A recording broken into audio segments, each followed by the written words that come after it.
Dre's World. This man is airing out all of 50 Cent and G-Unit's business to Cam Capone. So his name is Domination, and during his Cam Capone interview, he revealed when Tony Yayo got smacked, how 50 Cent got shot and why he got shot. He tells it all. Now, at some point, you meet Tony Yayo? You know Tony Yayo since you were a kid? I know Tony Yayo since I was a kid, yeah. He was signed to not signed, because they wasn't signed, but they was in an underground group called Rags to Riches. It was him, Fat Shy, AKA DJ Rough Hands, God bless the dead, and my man Katif, God bless the dead. They call him Huey P. Do you remember how you guys met? Did you guys go to school together? No, we didn't go to school together. Yayo like 10 years older than me. We didn't go to school together. We met on the block. 134 God Brewer. Okay, so these were like your big homies that you looked up to. He was never my big homies. I never looked up to him, ever, in my life. The level of disgust that he has at the thought that Tony Yayo would be his big homie. Now, I don't understand it because I always thought Tony Yayo was a pretty respectable dude in the hood. I thought Tony Yayo, for the most part, is somebody with really no real smut on his name. Like Tony Yayo never really got knocked out in public, never really did something grimy. We never really heard nothing bad about Tony Yayo over these years. But for some reason, he don't want for Tony Yayo to be his big homie, which, okay, I guess. Now, if you guys are not aware of like the long-standing beef between this guy and 50 Cent, do your research. It gets really, really, really violent. Now, before they got off Tony Yayo completely, he told a story about how Tony Yayo got slapped during a dice game. What would you think? What would you say your like wildest situation growing up there? They just out here exposing it all. The wildest situation? Man, I don't think that's for the camera. Come on. So there was a time that we was on the block and a dude walked through with his girl, and he walked through a whole bunch of dudes because our block is any given day is flooded. It's not like that now, but it was 20, 30 guys on the block. And when the guy walked by, dudes threw a duck sauce at his head. And it was, in retrospect, it was corny, but everybody was laughing about it. I really wasn't jacking it, but that's one of the scenarios, but. Okay, what happened after you guys threw the duck sauce at him? I mean, what you gonna do? You got 20, 30 people. Duck sauce. What is a dude really gonna do? It was really like some bully, so I really didn't respect it, right? But that's one of the wild situations, you know?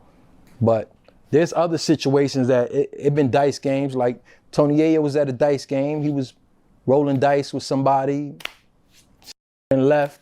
He got smacked. Guns came out. It was a Wild Wild West situation, you know?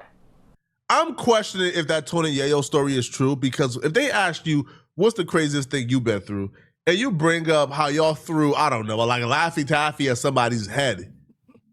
Like how, like, bro, kids in the suburbs have done that. Like, that's not really no crazy story. But then you follow with the Tony Yayo story, and I'm like, hold on, if the Tony Yayo story was real, what? Hold on. So y'all supposed to be like these thugs and y'all gangster and y'all throwing fucking duck sauce? Wouldn't the Tony Yayo story be the first thing you bring up? Wouldn't that have been the first thing you brought up to say, yo, Tony Yayo got slapped, guns got pulled out? It was like, wouldn't that be the first story you lead to? Like, so I don't know, bro. I'm questioning that. Yeah, man, that sounds. Now, him and 50 Cent, and Yayo, they were all really, really, really, really cool. I think him and 50 ultimately fell out when 50 Cent refused to pay his bond, and then he got out, and then him and 50 got this like memorable moment where they're arguing over the radio phone. I think it was High 97. But yeah, so he was really close with 50 Cent at the time, so he's really tapped into all the lore and all the stories that we kind of heard but don't know the full details of. One of those stories being 50 Cent's beef with Supreme and what led to 50 Cent being shot. As far as being in the studio with 50, Rough Hands used to have a studio in his basement. It was like a makeshift studio. It didn't really produce the best quality, but we was there. Like 50 would record his thing, right? Nothing to do with us. He's just from our block. And we used to go record our parts. We was 134 All-Stars, right? There was a particular moment that I recall that there was a artist named Storm P, right? And this was after 50 got stabbed. There was an artist named Storm P. I was in the studio. My man Dre Product was in the studio. Doc Intelligence was in the studio. A dude named Gangsta Lou from Linden was in the studio. We was all there chilling, right? We was doing the mastermind. Smurf was there? Smurf was there. Yeah, Yayo was there and Banks was there, as a matter of fact. Also, yeah, they was on that, but Banks wasn't Banks at the time. He was Lazy Lloyd. He wasn't dealing with 50 at that time, right? So we go to the studio and whatnot. We waiting to record. There's a dude named Storm P. He's from Baisley Projects. He actually ended up being managed by Superstar J. I don't know if that's still true to this day, but he was nice. He was doing this beat. I don't recall the beat, but his bars was hard. I recall the bars. He said, I dodged potholes, man, so I don't my rims. You dodged puddles, so you don't your Timbs. And I was like, whew. He was young at the time. Like, I aged 18, 17 around that time. I'm like, oh, this nigga's nice. He's like, he was spitting that pain. So 50 came in the studio while we was in the studio and he heard that. And he said, yo, who beat is that? Like, yo, I'm jumping on that. He ain't even asked Boy that actually did the beat. He just said, yo, I'm jumping on that. So the engineers let him jump on the track. He said, rumor last year, 50 got bagged. Rumor this year, 50 got stabbed. What's the rumor next year, huh? 50 got mad and tore Jai head off with the 4-4 mag. He said something about black, my baby mom's a wild out and stabbed me worse than that, you know? So that was the issue, of course. That moment is why 50 Cent got shot. So 50 Cent is in the studio. Now he's in a mindset right now where he's just dissing any and everybody he's trying to get on. He just dropped How to Rob. He's doing his thing. But you come in and you're not really aware of who's in the room with you. You just a rapper. You see a hot song. He's around people you know and people you like and people you got a relationship with. So you just assume he straight, he good. He wasn't good. So the dude whose song he hopped on, well, he's from the same neighborhood as Ja Rule or people who was affiliated with Ja Rule. So when 50 Cent did that, that got back to Ja Rule, that got back to Supreme, and apparently that right there was the icing on the cake, and that was what broke the straw back, and that really made him wanted to go after 50 Cent. So what took place was, I'm assuming 50 Cent did that. Dude went back and told Ja Rule or Supreme or people associated with Ja Rule, hey, bro, I was in the studio, 50 just hop on this track. He said this. I ain't know nothing, bro. Don't blame me, right? Because if he didn't tell them, right, then imagine that song dropping and they find out, bro, this is Lil Homie who be around here and he let 50 Cent diss Ja. Nah.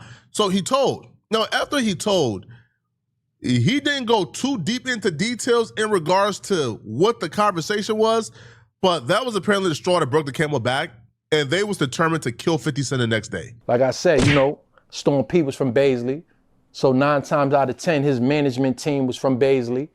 Supreme is from Baisley, right? I'm not privy to what happened after that, to what happened if Preem called 50 or not, or what was being said. I'm not privy to that. I do know that after that studio session, the next day, I went to the block around 12 o'clock, something like that, and they like, yo, 50 got shot earlier. So we all go to the back blocks. It's taped off. So we actually honestly thought he was dead.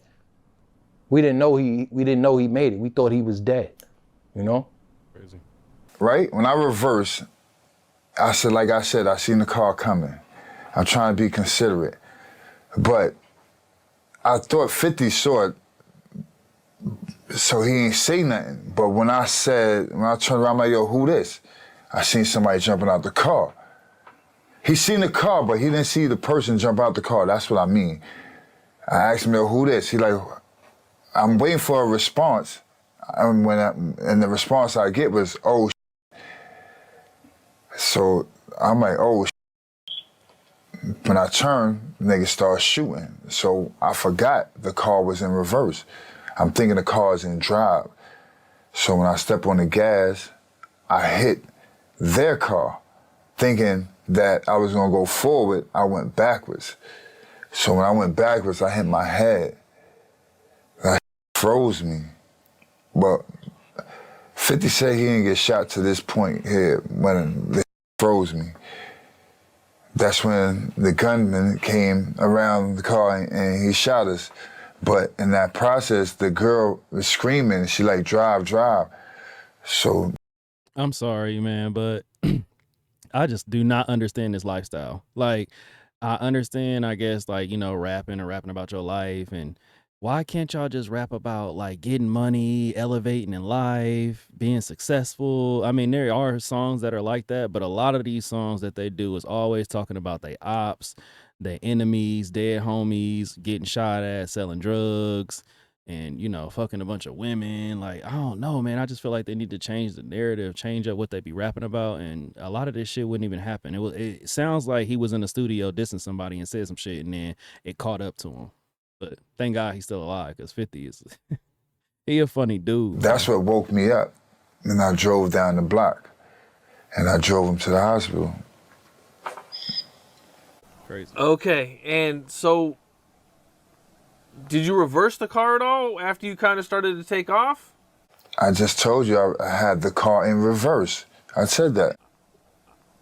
Okay, let me explain that. Sorry, bro. Let me explain a little bit better. So you guys start to take off. At any point, did you guys like... Oh, yeah. I see what you said. Yeah, I did reverse back. When 50 told me he had a gun, I did reverse back. I didn't think you wanted me to say... I see what you did. You went and you seen what I said before. All right, yeah. I had a gun. Yeah, we had guns in the car. I backed up. I said, yo, I was going to go back to shoot. But he was already hurt, and Shorty was like, yo, take him to the hospital. So I took him to the hospital. I couldn't take hearing what she was saying. She was all hysterical. I had to get her out the car. So when I got her out the car, it was just me and 50. I wasn't from Queens, so I told him to stay up. Yo, you gotta direct me to the hospital. So he directed me to the hospital. Were you shot at this time? I didn't know I was shot until I got to the hospital. Where were you shot at? I got shot in my left hand. It went in and out. You didn't even know you were shot for all that time driving and everything? Nah, I didn't know I was shot. The way, like, it went through my flesh. Like, it wasn't really like, it's like through right here. So he got shot how many days after? Just a day after? The day after, yes. The day after. Hip hop got to start doing a better job at feeding our OGs, man. Because our OGs not being fed is why they're on podcasts and telling like a mug. Yo, there's no statute of limitation on attempted murder in New York. They shot 50 Cent 9 times. That's attempted murder. Nobody has been arrested for it yet. All right, so you coming on a podcast and even relaying this information and confirming certain things, isn't that all bad? I know at some point in his interview he did say, man, certain things I can't speak on, but what made you think you can speak on this situation? I don't know, bro. We got, again, man, we got to do a better job at feeding our OGs, man. Because they out here starving, man. They telling every story they can tell, man, to try to get booked for another interview, bro. Y'all let me know in the comment section, what do you guys think about Yeah, man, I absolutely agree. I don't know. I feel like even just telling a little bit of the story, if you from the streets and y'all go by that code of no snitching, just telling just a little bit, to me, is snitching. Like, you might not have dropped no names or anything like that, but y'all really think that the FBI is not going to solve these fucking crimes?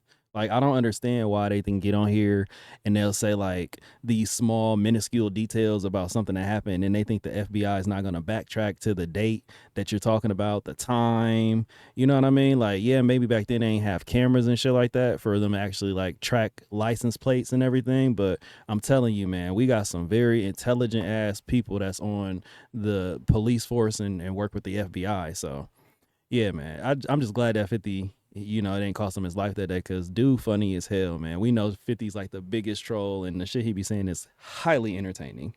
Catch y'all on the next one, bro.